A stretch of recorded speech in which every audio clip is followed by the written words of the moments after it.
Working on a 1968 International Scout, and I am going to be making the rear seat. I'm going to start off with taking the seat frame and making the bracket to get the proper angle for the backrest.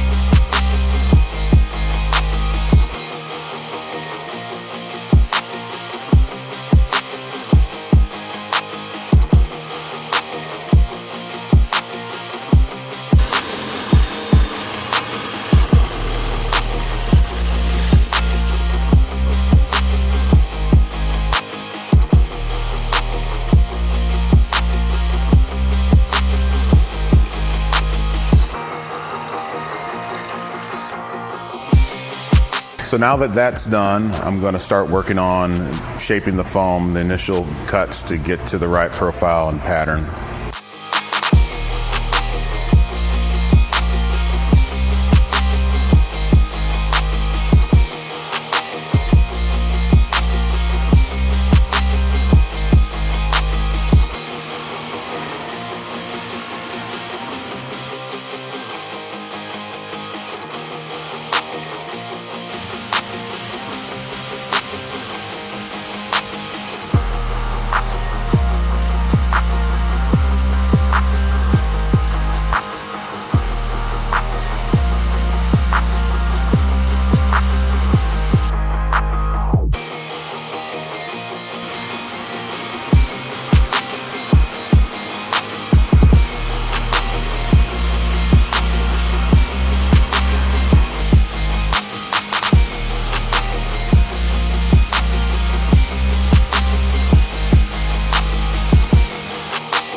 Now that that's shaped, I'm going to glue these pieces to the bottom and backrest boards.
So now that I have the foam pieces cut and laid up, I'm going to start measuring out my material for the covers, and we'll get those cut and take them over to the sewing machine and sew them up.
All the sewing is now done, and I'm going to take the materials and wrap them around the seat covers for the final install.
We had already made a speaker box to go under this seat, so we're going to finish with wrapping some carpet on it and putting the speakers in and installing it as well.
Thanks for coming to our YouTube page. If you like what you see, make sure to subscribe. If you want notifications, click on the bell. If you want to buy some cool merch, click on the info card, or you can click on the link in the bio.